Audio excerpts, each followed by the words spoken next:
Hi friends ಇವತ್ತು ಸೂಪರಾಗಿರುವಂಥದ್ದು ಒಂದು ಒಳ್ಳೆ ಟೇಸ್ಟ್ ಅಂತ ಒಂದು ತೊಗರಿ ಕಾಳು ಮತ್ತು ಸೋಯಾಬೀನ್ ಹಾಕಿ ಬಿರಿಯಾನಿ ಯಾವ ಥರ ಮಾಡೋದು ಅಂತ ನೋಡೋಣ. ಇದರಲ್ಲಿ ಸ್ಪೆಷಲ್ ಏನು ಅಂದರೆ ಈ ಬಿರಿಯಾನಿ ನನಗೆ ನಮ್ಮಮ್ಮ ಮಾಡೋದು ಕಲಿಸಿತ್ತು. ಆವಾಗ ನಮ್ಮಮ್ಮ ಯಾವ ಥರ ಬಿರಿಯಾನಿ ಮಾಡ್ತಾಯಿದ್ರು ಅಂದರೆ ಚಿಕನ್ನು ಮಟನ್ ಇಲ್ಲದೇ ಈ ಥರ ತೊಗರಿ ಕಾಲ ಬಂತು ಅಂತ ಅಂದರೆ ಈ ಸೋಯಾಬೀನ್ ತೊಗೊಂಬಂದ್ಬಿಟ್ಟು ಅದರಲ್ಲಿ ಹಾಕಿಬಿಟ್ಟು ಬಿರಿಯಾನಿ ಥರ ಮಾಡಿಕೊಡ್ತಾಯಿದ್ರು ನಮಗೆ. ಮತ್ತು ಸೋನಾ ಮಸೂರಿ ಅಕ್ಕಿನಲ್ಲಂತೂ ಅಲ್ವೇ ಅಲ್ಲ ಫ್ರೆಂಡ್ಸ್, ಇದು ರೇಷನ್ ಅಕ್ಕಿ, ಸೊಸೈಟಿ ಅಕ್ಕಿ ಬರುತ್ತಲ್ಲ ಅದರಲ್ಲಿ. ಇದು ಯಾವ ಥರ ಮಾಡೋದು, ಹೆಂಗೆ ಮಾಡೋದು ಅಂತ ನೋಡೋಣ. ನನಗೆ ನಮ್ಮಮ್ಮ ಯಾವ ಥರ ಹೇಳಿಕೊಟ್ರು ಅಂತ ನೋಡೋಣ ಬನ್ನಿ ಫ್ರೆಂಡ್ಸ್. ಫಸ್ಟಿಗೆ ನಾನಿಲ್ಲಿ ಒಂದು ಬಾಣಲಿ ಇಟ್ಕೊಂಡಿದ್ದೀನಿ. ಒಂದು ಬಾಣಲಿಗೆ ಸ್ವಲ್ಪ ಎಣ್ಣೆ ಹಾಕಿಬಿಟ್ಟು, ಈಗ ಪಲಾವ್ ಐಟಮ್ಸು ನಾವು ಪಲಾವ್ಗೆ ಎಲ್ಲ ಏನೇನು ಹಾಕ್ತೀರಿ, ಚಕ್ಕೆ ಲವಂಗ ಮರಾಠಿ ಮೊಗ್ಗು ಅನಾನಸ್ ಹೂವು ಕಲ್ಲು ಹೂವು ಪಲಾವ್ ಎಲೆ ಇದು ಮತ್ತು ಏಲಕ್ಕಿ, ನಾವು ಪಲಾವ್ ಐಟಮ್ ಸ್ಪೈಸಿ ಐಟಮ್ ಎಲ್ಲ ಏನೇನು ಹಾಕ್ಕೊತೀರಿ ಅದೆಲ್ಲ ಹಾಕ್ಕೊಬೇಕು. ಮತ್ತು ಬೆಳ್ಳುಳ್ಳಿ, ಶುಂಠಿ, ಈರುಳ್ಳಿ, ಒಂದು ಕಲ್ಲರ್ಗೆ ಅಂತ ಬೆಳಗ್ಗೆ ಮೆಣಸಿನ್ಕಾಯಿ ಹಾಕ್ಕೊಂಡಿದ್ದೀನಿ. ಹಸಿಮೆಣ್ಸಿನ್ಕಾಯಿ ನಮಗೆ ಖಾರಕ್ಕೆ ಎಷ್ಟು ಬೇಕೋ ಅಷ್ಟು ಹಾಕ್ಕೊಂಡು ಇದಿಷ್ಟು ಫ್ರೈ ಮಾಡ್ಕೊಬೇಕು. ಇದಿಷ್ಟು ಫ್ರೈ ಮಾಡಿಕೊಂಡು ಸ್ವಲ್ಪ ಚೆನ್ನಾಗಿ ಫ್ರೈ ಮಾಡ್ಕೊಬೇಕು ಫ್ರೆಂಡ್ಸ್. ಫ್ರೈ ಮಾಡ್ಕೊಂಡಿದ್ದ ಆದಮೇಲೆ ಇದಕ್ಕೆ ಒಂದೇ ಒಂದು ಸ್ಪೂನಷ್ಟು ಹಸಿ ಕೊಬ್ಬರಿ ಹಾಕ್ಕೊತಾ ಇದ್ದೀನಿ. ಇದು ಕೊಬ್ಬರಿ ಸ್ವಲ್ಪ ಹಾಕಿದ್ರೆ ಚೆನ್ನಾಗಿರುತ್ತೆ, ಹಾಕಿಲ್ಲ ಅಂದ್ರೂ ನಡೀತೈತೆ. ಇದ್ರ ಬದಲು ನೀವು ಒಂದು 2 ಗೋಡಂಬಿನೂ ಹಾಕ್ಕೊಬೋದು. ಇವಾಗ ನಾನು ಇದಕ್ಕೆ ಪುದೀನ ಒಂದು ಅರ್ಧ ಹಿಡಿಯಷ್ಟು ಪುದೀನ ಹಾಕ್ಕೊಂಡು ಫ್ರೈ ಮಾಡ್ಕೊತಾ ಇದ್ದೀನಿ. ಇದು ಬೆಳಗ್ಗೆ ಮೆಣಸಿನ್ಕಾಯಿ ಹಾಕಿರೋದು ಯಾಕೆ ಅಂದರೆ ನಮಗೆ ಕಲ್ಲರ್ ಬೇಕು, ಅಂದರೆ ಗ್ರೀನ್ ಕಲರ್ ಬರಬಾರ್ದು ನಮಗಿದು.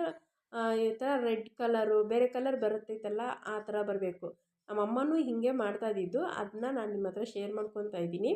ಇವಾಗ ಅದಷ್ಟು ಫ್ರೈ ಮಾಡ್ಕೊಂಡಿದ್ದಾದಮೇಲೆ ಅದನ್ನ ತಣ್ಣಗಾಕಿಬಿಟ್ಟು ಮಿಕ್ಸಿಗೆ ಹಾಕ್ಕೊಬೇಕು. ಇವಾಗ ಅದು ತಣ್ಣಗಾಗೋಷ್ಟರಲ್ಲಿ ಇಲ್ಲಿ ನಾನು ಒಗ್ಗರಣೆಗೆ ಒಂದು ಕುಕ್ಕರ್ ಇಟ್ಕೊಂಡು ಅದಕ್ಕೆ ಎಣ್ಣೆ ಹಾಕ್ಕೊಂಡಿದ್ದೀನಿ. ನೀವು ಬೇಕಂದರೆ ತುಪ್ಪನೂ ಹಾಕ್ಕೊಬೋದು, ನಾನಿಲ್ಲಿ ತುಪ್ಪ ಹಾಕಿಲ್ಲ.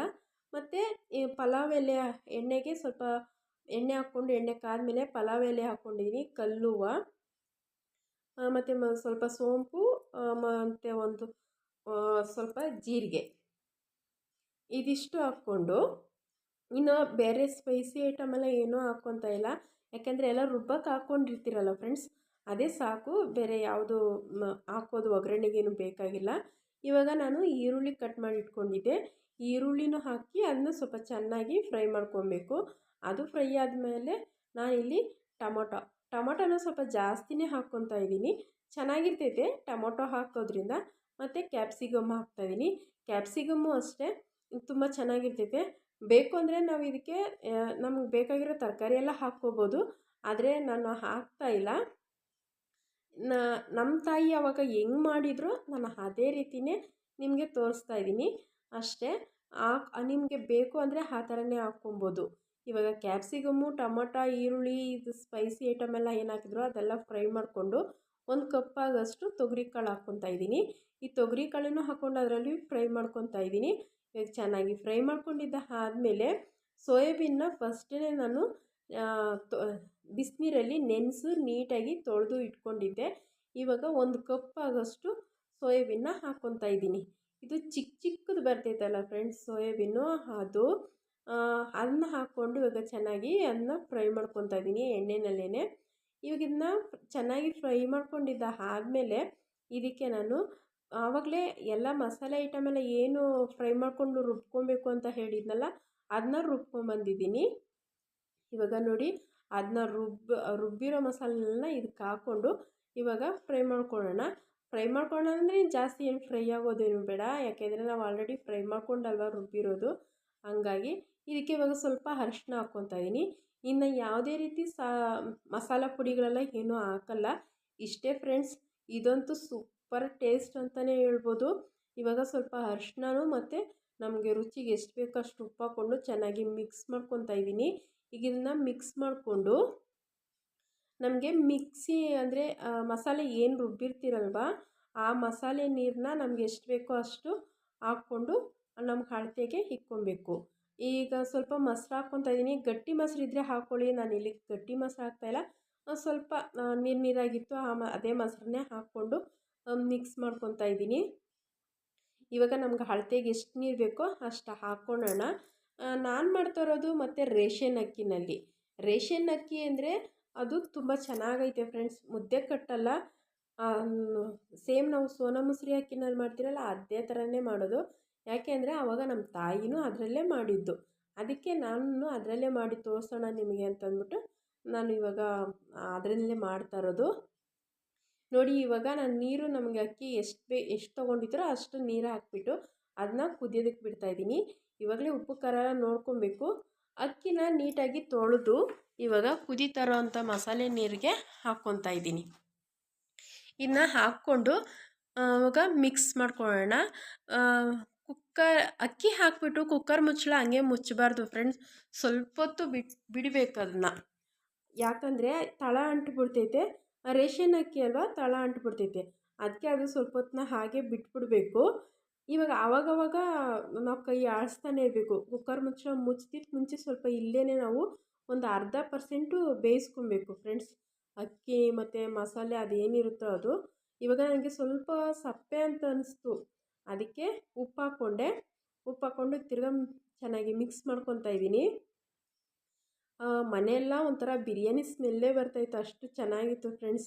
ನಿಜ ಹೇಳಬೇಕು ಅಂತಂದರೆ ನಾವು ಬಿರಿಯಾನಿ ಚಿಕನ್ ಬಿರಿಯಾನಿ, ಮಟನ್ ಬಿರಿಯಾನಿ ಏನಾದ್ರು ಮಾಡ್ಕೊಂಡು ತಿಂದಾಗ ನಮಗೆ ಬರೀ ಬಿರಿಯಾನಿನೇ ತಿಂತೀರಿ ನಾವು ಒಬ್ಬೊಬ್ಬರು ತಿಂತಾರೆ ಬಿರಿಯಾನಿನಲ್ಲಿ ಪೀಸ್ಗಳು ಅದೆಲ್ಲ. ಆದರೆ ನನಗೆ ಅಷ್ಟೊಂದು ಇಷ್ಟ ಆಗಲ್ಲ. ನಾನು ಬರೀ ಬಿರಿಯಾನಿ ಅಷ್ಟೇ ತಿಂತೀನಿ, ಪೀಸ್ಗಳು ಏನೂ ತಿನ್ನಲ್ಲ. ಆದರೆ ಇದರಲ್ಲಿ ಹಂಗಲ್ಲ ಫ್ರೆಂಡ್ಸ್. ಇದರಲ್ಲಿ ನಾವು ಹಾಕಿರ್ತೀರಲ್ಲ ತೊಗರಿಕಾಳು, ಕ್ಯಾಪ್ಸಿಕಮ್ಮು ಮತ್ತು ಈ ಸೋಯಾಬೀನು, ಅದಷ್ಟು ತಿಂದರೆ ತುಂಬ ಚೆನ್ನಾಗಿರ್ತೈತೆ. ನೋಡಿ ಇವಾಗ ನಾನು ಕುಕ್ಕರ್ ಮುಚ್ಚಳ ಮುಚ್ಚಿಬಿಟ್ಟು ಒಂದು ವಿಜಿಲ್ ಅಷ್ಟೇ ಕೂಗಿಸ್ಕೊಂಡಿದ್ದು. ಒಂದು ವಿಜಿಲಿಕ್ಕೇ ಕುಕ್ಕರ್ ಮೇಲೆ ಇರೋವಂಥ ನೀರೆಲ್ಲ ಅದು ಬಂದ್ಬಿಟ್ಟೈತೆ. ಯಾಕಂದರೆ ರೇಷನ್ ಅಕ್ಕಿ ಅಲ್ವಾ, ಈ ಥರ ಹಿಂಗೆ ಆಗೋದು ಅದು. ಇವಾಗ ಅದು ಆದಮೇಲೆ ಅದನ್ನ ಓಪನ್ ಮಾಡಿದ್ದೀನಿ. ಈಗ ಸ್ಟಾರ್ಟಿಂಗಲ್ಲಿ ಇದು ಸ್ವಲ್ಪ ನೀರು ಹಂಗೆ ಇರ್ತೈತೆ ಫ್ರೆಂಡ್ಸ್ ರೇಷನ್ ಅಕ್ಕಿನಲ್ಲಿ. ಆದರೆ ನಾವು ಚೆನ್ನಾಗಿ ಮಿಕ್ಸ್ ಮಾಡಿಬಿಟ್ಟು ಸ್ವಲ್ಪ ಹೊತ್ತು ಮುಚ್ಚಿಟ್ಟು ಬಿಟ್ಬಿಟ್ರೆ ಕರೆಕ್ಟಾಗಿ ನಾವು ಯಾವ ಥರ ಅನ್ನ ಮಾಡ್ತೀರೋ ಅದೇ ಥರನೇ ಬರ್ತೈತೆ. ನೋಡಿ ಬಿಸಿ ಬಿಸಿ ಇದಕ್ಕೆ ನೀವೇನು ಹೇಳ್ತೀರಾ? ನಾನು ಹೇಳೋದು ತೊಗರಿಕಾಳು ಸೋಯಾಬೀನ್ ಬಿರಿಯಾನಿ ಅಂತಲೇ ಹೇಳೋದು. ನಮ್ಮ ತಾಯಿ ಪಾಪ ಅವಾಗ ಮಾಡ್ತಾಯಿದ್ರು. ಅವ್ರಿಗೇನು ಗೊತ್ತಿಲ್ಲ, ಏನೋ ಒಂದು ಮಾಡೋರು ರೈಸ್ ಬಾತು ಅಂತ ಮಾಡ್ತಾಯಿದ್ರು ಅಷ್ಟೇ. ಆದರೆ ಇದಕ್ಕೆ ನಾನು ಹೆಸರಿಟ್ಟಿರೋದು ತೊಗರಿಕಾಳು ಮತ್ತು ಸೋಯಾಬೀನಿ ಬಿರಿಯಾನಿ ಅಂತ. ಇದು ಅವರೆಕಾಳು ಹಾಕ್ಬಿಟ್ಟು ಮಾಡ್ಬೋದು, ಚೆನ್ನಾಗಿರ್ತೈತೆ. ಬಟಾಣಿ ಜಾಸ್ತಿ ಹಾಕಿನೂ, ಹಸಿ ಬಟಾಣಿ ಹಾಕಿ ಮಾಡಿದ್ರೂ ಚೆನ್ನಾಗಿರ್ತೈತೆ. ನೋಡಿ ಎಷ್ಟು ಚೆನ್ನಾಗಿದೆ ಅಂತ. ತುಂಬ ಚೆನ್ನಾಗಿದೆ ಫ್ರೆಂಡ್ಸ್. ಇದಕ್ಕೆ ನಾನು ಯಾವುದೇ ರೀತಿ ಮಸಾಲೆ ಐಟಮ್ಗಳೆಲ್ಲ ಏನೂ ಹಾಕಿಲ್ಲ, ಮಸಾಲೆ ಪುಡಿಗಳು ಬರೀ ನೀವೇ ನೋಡಿದ್ರಲ್ಲ ಫ್ರೈ ಮಾಡ್ಕೊಂಡು ರುಬ್ಬಿದ್ದು ಅಷ್ಟೇ. ನಿಮಗೂ ಇಷ್ಟ ಆಗುತ್ತೆ ಅಂತ ಅಂದ್ಕೊತೀನಿ. ಇಷ್ಟ ಆದರೆ ಪ್ಲೀಸ್ ಫ್ರೆಂಡ್ಸ್ ಒಂದು ಲೈಕ್ ಮಾಡಿ. ಹಾಗೆ ನನ್ನ ವೀಡಿಯೋಸ್ ಯಾರೆಲ್ಲ ನೋಡ್ತಾ ಇದ್ರೋ ಪ್ಲೀಸ್ ಸಬ್ಸ್ಕ್ರೈಬ್ ಮಾಡಿಕೊಂಡು ನನ್ನ ವಿಡಿಯೋ ನೋಡಿ ಅಂತ ಕೇಳ್ಕೊತೀನಿ. ಈ ರೈಸ್ ಬಾತು ನಿಮ್ಗೇನಾದರೂ ಇಷ್ಟ ಆದರೆ ಕಮೆಂಟ್ ಹಾಕಿ ಅಂತ ಕೇಳ್ಕೊತೀನಿ. ಹಾಗೆ ಇದಕ್ಕೆ ಸ್ವಲ್ಪ ಮೊಸರು ಬಜ್ಜಿ ಮಾಡಿ ಇಟ್ಕೊಂಡಿದ್ದೆ ಮತ್ತು ಚಟ್ನಿನೂ ಇಟ್ಕೊಂಡಿದ್ದೀನಿ. ಇದು ಚಟ್ನಿ ಒಬ್ಬರು ಚಟ್ನಿನಲ್ಲೂ ತಿಂತಾರೆ. ನಾನು ಮನೆಯಲ್ಲಿ ಬೆಳಗ್ಗೆ ಮಾಡಿರೋ ಚಟ್ನಿ ಇತ್ತಲ್ಲ ಅಂತ ಅಂದ್ಬಿಟ್ಟು ಇಟ್ಕೊಂಡಿದ್ದೀನಿ. ನನಗೆ ಮೊಸರು ಬಜ್ಜಿನಲ್ಲೇ ಇಷ್ಟ ಆಗೋದು. ಈಗ ಮೊಸರು ಬಜ್ಜಿ ಹಾಕ್ಕೊಂಡು ತಿಂತಾಯಿದ್ರೆ ಅಂತೂ ಸೂಪರಾಗಿರುತ್ತೆ. ಮತ್ತು ಇನ್ನೊಂದು ಸರಿ ಮಾಡಿ ತಿನ್ನಬೇಕು ಅಂತ ಅನಿಸುತ್ತೆ ಫ್ರೆಂಡ್ಸ್, ಅಷ್ಟು ಚೆನ್ನಾಗಿರುತ್ತೆ. ನೀವು ಒಂದು ಸರಿ ಟ್ರೈ ಮಾಡಿ ನೋಡಿ ಇದು ಯಾವ ರೀತಿ ಇತ್ತು ಅಂತ. ನಿಜ ಹೇಳಬೇಕಂದ್ರೆ ಇದೊಂಥರ ಡಿಫ್ರೆಂಟಾಗೇ ಇರುತ್ತೆ. ಅಮ್ಮನ ಕೈ ರುಚಿ ಮಾತ್ರ ಡಿಫ್ರೆಂಟ್ ಅಲ್ದಿರ ಇನ್ನೇನು ಫ್ರೆಂಡ್ಸ್. ಅವ್ರ ಕೈ ರುಚಿ ಯಾವತ್ತೂ ಅಷ್ಟೇ ಅದು ಚೆನ್ನಾಗಿಲ್ಲ ಅಂತ ಹೇಳೋಕ್ಕೆ ಆಗಲ್ಲ. ಅವ್ರ ಕೈ ರುಚಿ ಅಷ್ಟು ಚೆನ್ನಾಗಿರುತ್ತೆ. ನಾನು ಕಲ್ತಿರೋಂಥ ಅಡುಗೆಗಳೆಲ್ಲ ಅಷ್ಟೇ ನನಗೆ ನಮ್ಮ ಅಮ್ಮನೇ ಹೇಳ್ಕೊಟ್ಟಿದ್ದು ಅನ್ನೋದಕ್ಕಿಂತ ಅವ್ರು ಮಾಡೋ ಅಡುಗೆನ ನೋಡಿ ತಿಂದು ಕಲ್ತಿರೋದು ನಾನು. ನಿಜ ಹೇಳ್ಬೇಕಂದ್ರೆ ನಮ್ಮ ಅಮ್ಮಯಿಂದ ನಾನು ತುಂಬ ಅಡುಗೆಗಳು ಕಲ್ತಿದ್ದೀನಿ. ಇದು ಅಷ್ಟೇ ನಮ್ಮಮ್ಮ ಕೈ ರುಚಿ ಅಂತಲೇ ಹೇಳ್ಬೋದು. ನಿಮಗೂ ಇಷ್ಟ ಆಗುತ್ತೆ ಅಂತ ಅಂದ್ಕೊತೀನಿ. Bye friends. ಇಷ್ಟ ಆದರೆ ಪ್ಲೀಸ್ ಒಂದು ಲೈಕ್ ಮಾಡಿ, ಶೇರ್ ಮಾಡಿ, ಕಮೆಂಟ್ ಮಾಡಿ.